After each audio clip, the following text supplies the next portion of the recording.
Hello everyone and welcome to 7 by 7, the Tribal Habits video blog tackling the big issues in online learning. Today we're looking at optimizing the process of selling online training. I'm joined today as always by David King, the founder and CEO of Tribal Habits. How are you, Dave?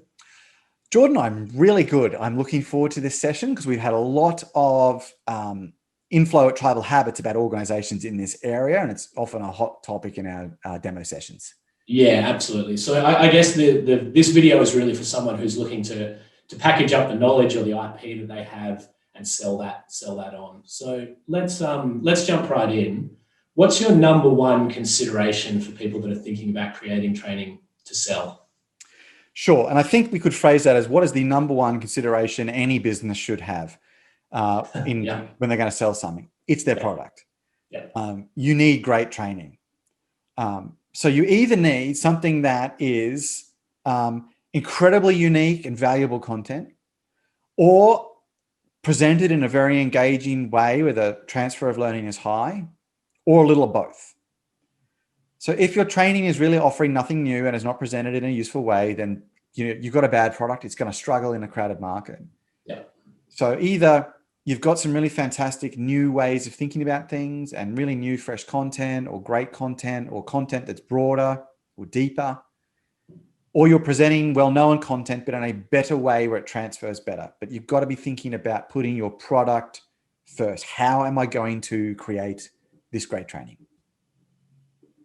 And how long should a training module be for people that are looking at getting into this space? I think it's important that online learners get regular feelings of progress.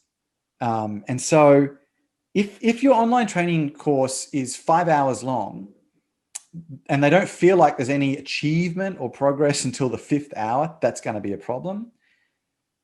It's also an awful lot of effort for you to produce something that's 5 hours and can only be purchased in a 5-hour package.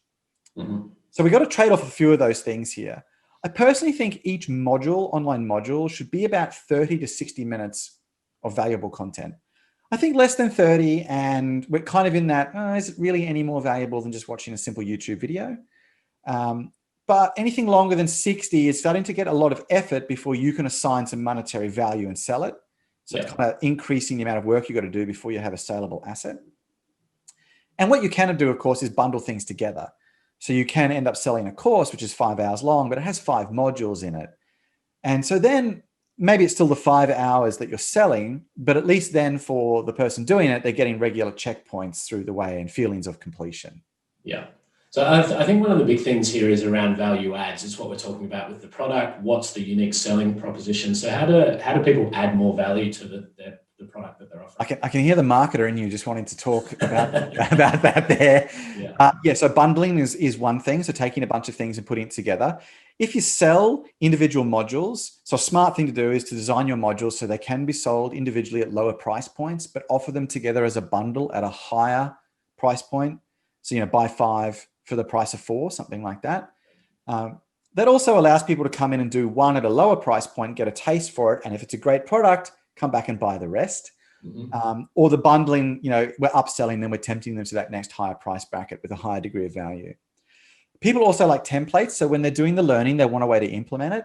So if in your modules, you're providing them with templates that they can use, that's a really high value add for them, because then you're closing the gap between knowing and doing by giving them some tools they can work with. You could bundle in personal reviews or advice. That's very valuable.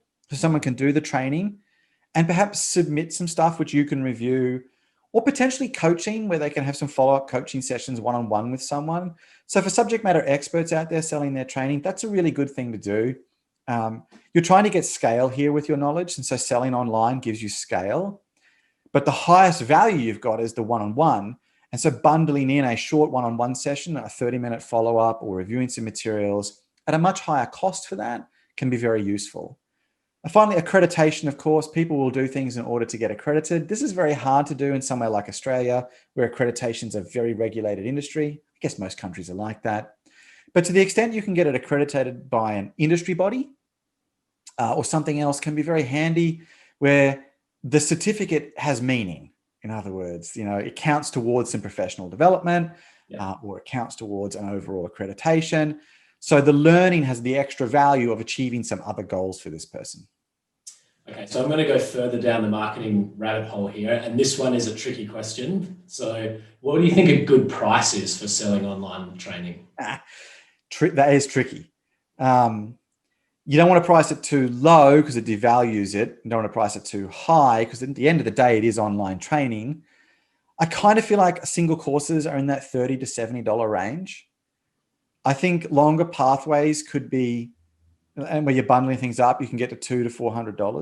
Mm-hmm. You know, I look at something like Coursera, which is a little bit opaque now on the pricing. It offers things for free, but actually they're not. You have to pay subscriptions. And then it turns out the subscription is like $80 a month. And so I've seen that, and Coursera often started out with, $10, $5 training courses.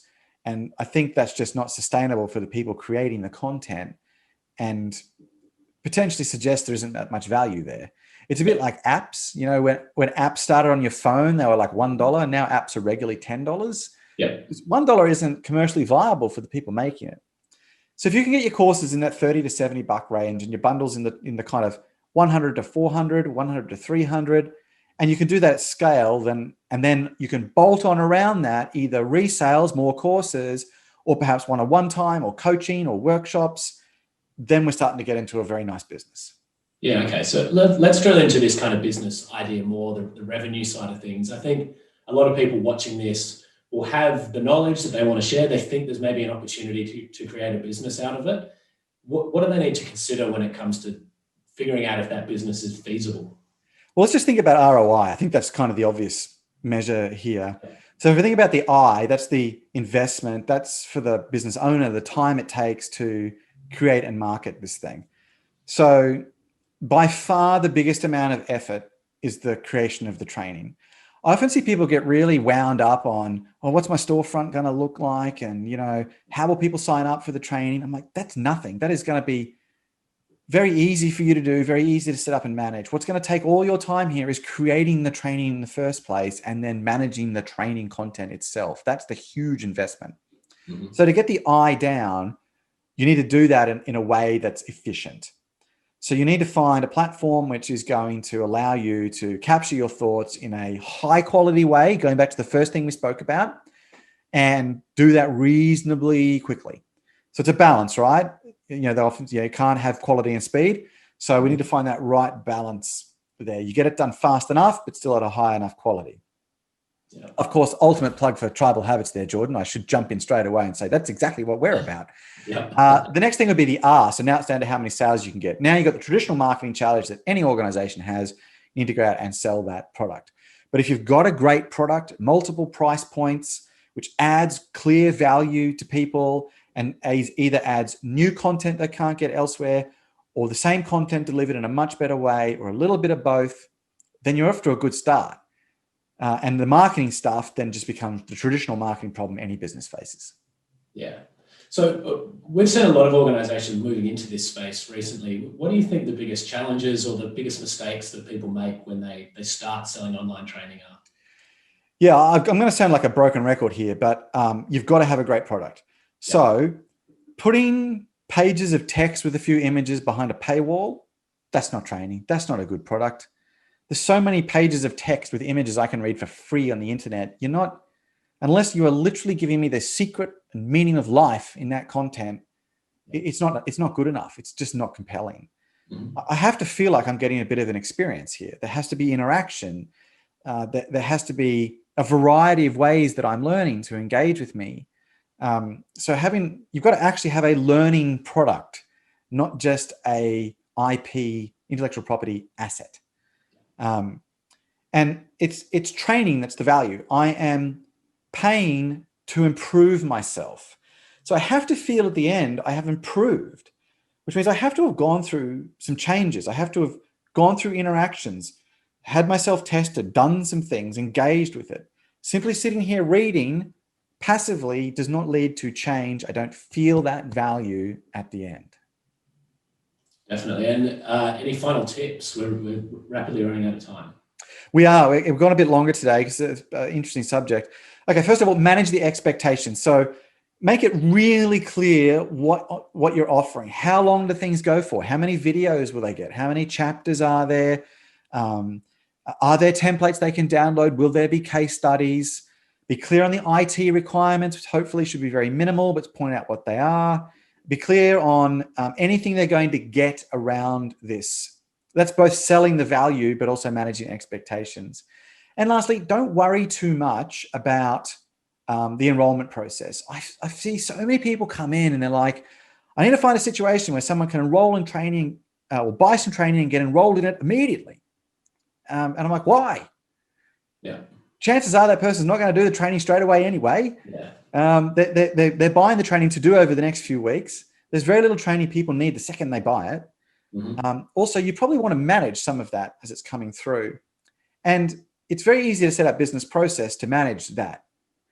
Now, I get if you're doing 500 sales a day or even 100 sales a day, you want to automate that a little bit, but even business process can handle that. We at Tribal Habits every single day sell 50 online training modules, and we can manage it through a very simple business process that takes 2 minutes every day. And this is probably my last thought, Dan, is use best of breed here. I would be very wary of any platform which says it does marketing and training. It probably does both badly. Yeah. It will never beat a specialist training platform and a specialist shopfront. So the combination of Tribal Habits and Shopify or another great learning tool and BigCommerce is going to crush any learning management system that says it has built-in e-commerce, because it won't be able to create great training in that LMS. And so what you're left with is crap training and then a shop front that's not SEO, that doesn't give you a lot of options in templates, that you've got the jack of all trades. So Yeah. focus on the core product here with learning, and then elsewhere focus on the core part of marketing and tool that's good for that job. Great. Well, Dave, I think you did a very good job as a small business coach today. Thank you. You've helped people define their product, build a market, and sell it on. So, look, I think this is a really interesting space, and we are seeing more and more people on the Tribal Habits platform using it in this way. So if it is something that people would like to have a look at, I think, as Dave pointed out, there's some background work to do there about defining your product and packaging it up. But when it does come time to move that online, Tribal Habits is a great thing to look at. It's very simple to build training. The training is very engaging, and it's something that you can report on really quickly. So have a look at tribalhabits.com if you're at that point. Similarly, you can email hello@tribalhabits.com if you'd like to talk to either Dave or I. We can run you through some of our other clients who are probably in a very similar space to you, maybe a little further down their journey. But yeah, that's really all we've got time for today. So thanks very much, Dave. That was a good session, I think. Yeah, no worries, Jordan. Thanks for having me. I really enjoyed it. Excellent. Bye, everyone. Thanks, everyone.